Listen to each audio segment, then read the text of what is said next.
Hi, I'm Lianne Marie, and I'm a green witch or a kitchen witch. I'm particularly aligned with what I call work cunning, which is plant knowledge. You had a wonderful episode recently with Swales and Louise, where Louise talked about the power of poisons and how she's learned about the way poisons have been present throughout history. And in, for example, homeopathy, the poisons can be used in microdose formats to heal rather than harm. So I'm not going to talk about poisons because you've already had the most fabulous episode on that. What I'm going to talk today is about plant knowledge and about plant healing. I'm also particularly interested in the history of this area of witchcraft and how the kind of archetype of the witch as a dangerous or scary or harmful character in mythology and stories and in history came about. So, as you may know, throughout history, wise women or kitchen witches were the first keepers of the hearth. They were very powerful, going right back to our Stone and Iron Age times. Women were the first foragers. The archetype of the caveman leaving the woman at home with the children and going out and hunting meat is totally bogus. We now have plenty of evidence to suggest that actually women were the foragers that were supporting their villagers, their families. We know that women brewed the first beer. We know this from cuneiform, which is literally the oldest writing in the world. Women baked the first bread, they made the first remedies, they advised their communities on every aspect of life, from birthing to dying and all the healing required in between. They would be the mistresses of death, which would lay people out and lead ceremonies to support families through grieving. These obviously varied from region to region because wherever in the world you are, there are different traditions and rituals and ceremonies surrounding death and grieving. So let's think about the symbols of a witch. These archetypes that we have in popular culture that we've come to know. They may be standing over a cauldron, for example. They may have a broom or a besom. They may have a cat. The cauldron is not a symbol for a scary old woman brewing poisons and nasty spells. It's just a common symbol of an alewife or a kitchen witch. Perhaps they're making a pot of soup. It's somebody who's harnessing the power of plants, vegetables, herbs, spices to heal and to nourish. It's such a positive thing, but it's very easy to tell a different story, which can make it sound sinister or scary. So if we take, for example, Folklore, if we take the story of Hansel and Gretel, in this story, the witch captures children, she fattens them up, she puts them into her oven and eats them. And this myth actually is rooted in a misunderstanding of an ancient practice, which we actually still use to this day in another form through midwifery. So if there was a prematurely born baby, they didn't have incubators the way we have now in, say, the 15th century. But what they did have is a barely warm, almost cool oven where a premature infant could be wrapped in blankets and placed inside to keep warm and to help them live. And I said the 15th century, but actually going back as far as the 13th century, this was a practice that midwives would do for prematurely born babies. And it is understandable that at some point, some child in the household, or some passing person has seen a midwife putting a baby in an oven and either completely misunderstood or maybe just liked the idea of turning it into a scary story. And then you have these legends that arise from everyday, quite innocent, simple activities of healing that are then used to undermine and harm women. So the symbol of the broom, this idea that witches fly on brooms, it's not to be taken literally. It's a coded reference to the use of hallucinogenics, which were called flying ointment. Now cats, they're a particularly enduring symbol of the witch, but the idea of having a cat as a familiar and the idea that you can identify a witch because they were a woman living alone with a cat at some point in history, oh how awful, an unmarried woman with a pet. Well, there have been plagues and sicknesses which raged through villages at so many points in history. And if it was observed that many of the women who weren't affected by these plagues or diseases, and perhaps were active in healing them, by a cynical person, they may divine that they are evil or they must have made everyone sick for their own profit. And in reality, it's just a simple practical decision that one might make in a household. Having a cat means you don't have rodents getting into your kitchen ingredients and soiling them, passing diseases through the household. We know the bubonic plague, for example, was carried by rats. So having a cat in your household is a way of being immune from diseases that might be killing everyone else. But it's just a practical decision. It doesn't mean that you're a witch. So If you take characteristics of people and twist them through stories which are intended to harm, or through ignorance and fear, you cast aspersions on wise women and work cunning practices, and we end up with things like witchcraft trials. It's very easy to forget the incredible work and the incredible knowledge that these women would have had and handed down through centuries and shared and, for the most part, not profited in from the way that medicine now is. It's a huge, huge industry. You've maybe heard many accusations against Big Pharma, particularly in America where they don't have a national health service like we do. But even in our country, pharmaceuticals are a massive, massive multi-billion-pound industry. If you go into any chemist, even any supermarket or a pound shop, the shelves are lined with every possible conceivable type of remedy that once upon a time would have been derived from fresh ingredients. They would have been picked and made right there in front of you by a wise woman. Now, we know that vitamins that we might buy from a chain like Boots the Chemist or Holland & Barrett, we know that they're stale, we know they're ineffective, we know they're filled with additives and fillers that aren't very good for us and are incredibly overpriced. So what can we do? Once upon a time, having an ailment would have meant that you would make those remedies yourself, or you would go to somebody who knew about remedies and perhaps give them a loaf of bread or do some chores around the house for them, bring them some firewood, in exchange for the remedy. But you would trust this person with your family's health. And this was the beginning of medicine as an industry. Women were excluded, declared witches. Medicine became a science practiced by men for profit. Women weren't allowed to study it for hundreds of years, despite being the origins of it. And they're still facing barriers to success in healing fields to this day. Now, the oldest recipes we have written down are herbals. If you were to go to the British Museum, you can see recipes written down from 900 CE for the 9 herbs charm, which is, mugwort, watercress, plantain, nettle, betony, chamomile, crabapple, and either chervil or fennel.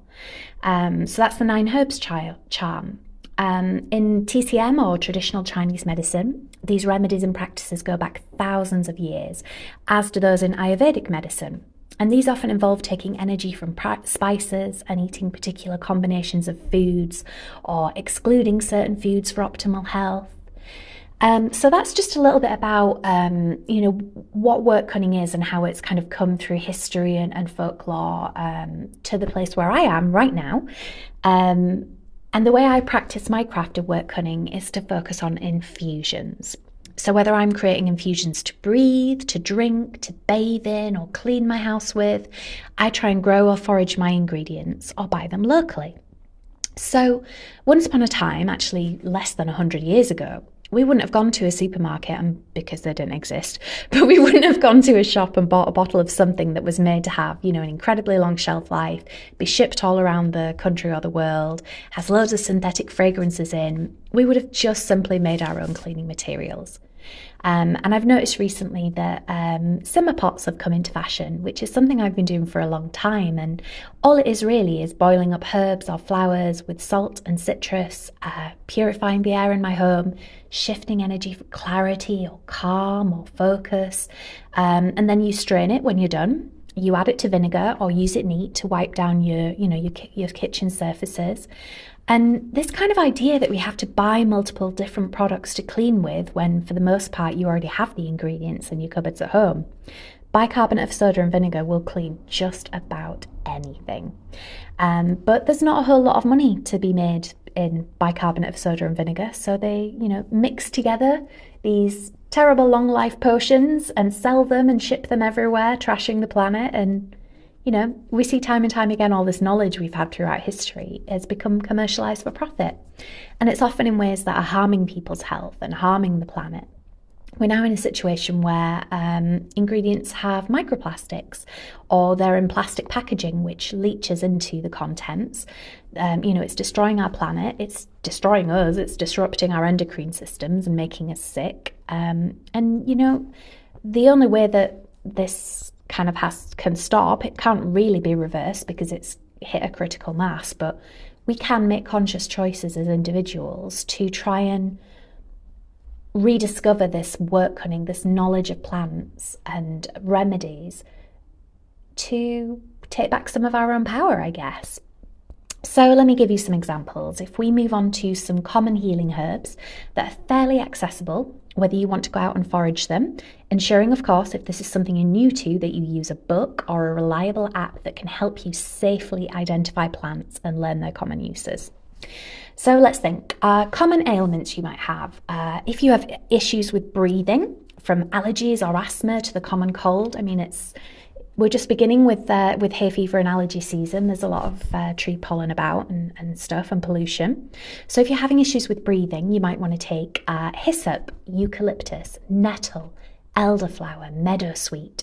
Or, maybe if it's more like you have a cold or an allergy and you have a lot of mucus. I mean, first of all, mucus is pretty helpful. It's designed to trap allergens and stop them from getting into our lungs. But, if you're really, really struggling and want to dry up some of that mucus, you could take elderflower or mallow root. But if you're female, it will leave your vagina drier than the desert for a few days. So, buy lube. If you have inflammation, I would first of all suggest you look at the root cause of that inflammation, which is likely to be stress because, we know that stress causes inflammation. And the majority of people who have conditions such as arthritis, for example, or cellulitis, that's as a result of stress in the body, and it comes out as inflammation. And there are things you can do to ease those symptoms, but the root cause of reducing that stress needs to be addressed.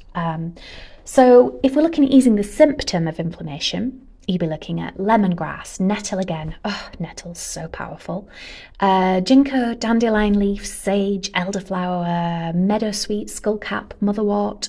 The majority of health food shops, and I am not talking about Holland and Barrett, again, the ingredients you get in those kind of chains are going to be old, stale, not as powerful as things you can pick yourself, or buy from independent health food shops that gather it and store it properly and usually sell it fresh. So how about if you need to focus? You could go for caffeine, and that'll narrow your blood vessels and give you a rush of energy. But you could also take ginkgo or dandelion root, or you could drink sage tea, which also really helps with memory and brain fog. If you've got stuff going on with your tummy or with your liver, then you want dandelion root, dandelion leaf, fennel, meadowsweet, valerian, chamomile, lemon balm.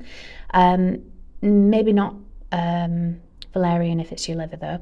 If you're stressed or feeling anxious or struggling to sleep, nettle, once again, can you tell how much I love nettles? So nettle, valerian, skullcap, motherwort, lemon balm, lavender, these are all great for if you're feeling stressed. Most of them work to lower your blood pressure, which is incredibly helpful if you're stressed. But if you suffer from low blood pressure, then these are ingredients that you wouldn't want to take. So this is where learning what the impact of these herbs can do is really necessary. Okay, if like me, you're perimenopausal or you suffer with rancid periods or fibroids, you can drink motherwort tea, lady's mantle, that's a really good one. Fennel, chamomile, raspberry leaf. You can also take CBD oil for inflammation as well.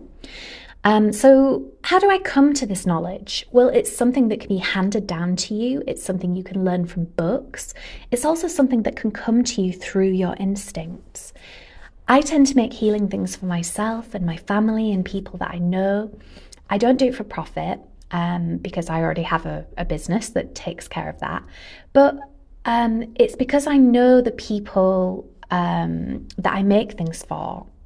I have this instinctive knowledge about which things will be helpful because I know them. So I reeled off, for example, for inflammation, probably 6 or 7 different herbs, but I wouldn't take them all at once. I'd probably choose 1 or 2 that are the most relevant to the way my body works or the way my child's body works, or to the tastes or smells that I or they like, because these things are all connected. As you may know, children, when they're learning to eat, are incredibly instinctual. They will avoid foods that they're allergic to quite often if they're presented in the form of raw ingredients. Obviously, if they're part of something that's been processed, they're not going to know what it is. Their senses are not going to be very helpful. But, you give a child a strawberry that's allergic to strawberries, they probably won't eat it. Anyway, so the instincts that we have, if we can tap into them and hone them, it's very possible that you can go through a journey of becoming cunning and developing that work cunning, that plant knowledge. So another example is if I'm really struggling with a kind of gloomy melancholy or perhaps feeling a bit of situational depression, I'm very drawn to drinking a particular tea. It's called Earl Grey Cream. It's a vanilla-based Earl Grey tea leaf. And it's not that I need the caffeine, it's that the vanilla is incredibly comforting and uplifting. And just the scent of it, just the taste of it, it's helping lift that kind of depression that I'm feeling. So if I'm finding life a bit busy and chaotic and I'm not taking the right time to meditate, once I finally realize I'm neglecting that part of myself, I'll often make a tea to help me connect with my breath and to really enhance that meditation. So I might take eucalyptus, I might take lemongrass or linden, I might steep them for 10 minutes or so with some manuka honey, and that'll really elevate my meditation. By the way, if you're heartbroken, feeling your feelings while drinking linden tea is so helpful. There are loads of ingredients like that are really stabilizing when you're going through something stressful. If I'm a bit overworked, I might have chamomile, fennel tea, lemon balm. Although I can't bear the taste of passion flower, that would also be quite effective for stress and overwhelm. So the key is to learn by smelling, by tasting, by really tuning into the ingredients and how they speak to you. That's how you're going to learn what's going to be helpful for you and in what combination. So I would encourage and urge you to give this a try. Again, make sure you just don't go running out into the wild picking anything green. Maybe start with one ingredient, and you know I'm going to recommend nettle, and see how you go. If you don't want to pick nettles and rinse them and brew them into tea or turn them into soups, I can't think why you wouldn't want to, but if you don't want to, you can chop them like herbs and put them into bread. You can wrap cheese in them and preserve them in oil. Nettles are plants that are so good for you, and they have a million different uses. But if you're not into drinking herbal teas, you can consider that the skin is in fact the biggest organ on your body. You can bathe in herbs and flowers and selective spices. You have to choose them carefully because there are some ingredients that will cause irritation when you put them on your skin or inhale them. But there are loads of different ways to enjoy the benefits of plants and their energy. So you could start by adding more fresh herbs to your diet. You could start by growing them. I use both fresh and dried herbs in my practice. With lemon balm or mint or sage, there are some days where I want to grind up those fresh leaves and make tea with them. And there are other days where, I just want to have them dried, put another flavour like fennel seed or rose in for something a bit more mellow, and that's maybe what I need instead. And it will be the same for you once you start. I really hope this was helpful and interesting to you, and I really thank you for your time. And if you want to come and find me, you can find me at Butterflump. And I'm going to wish you good night. Take care. Blessed be.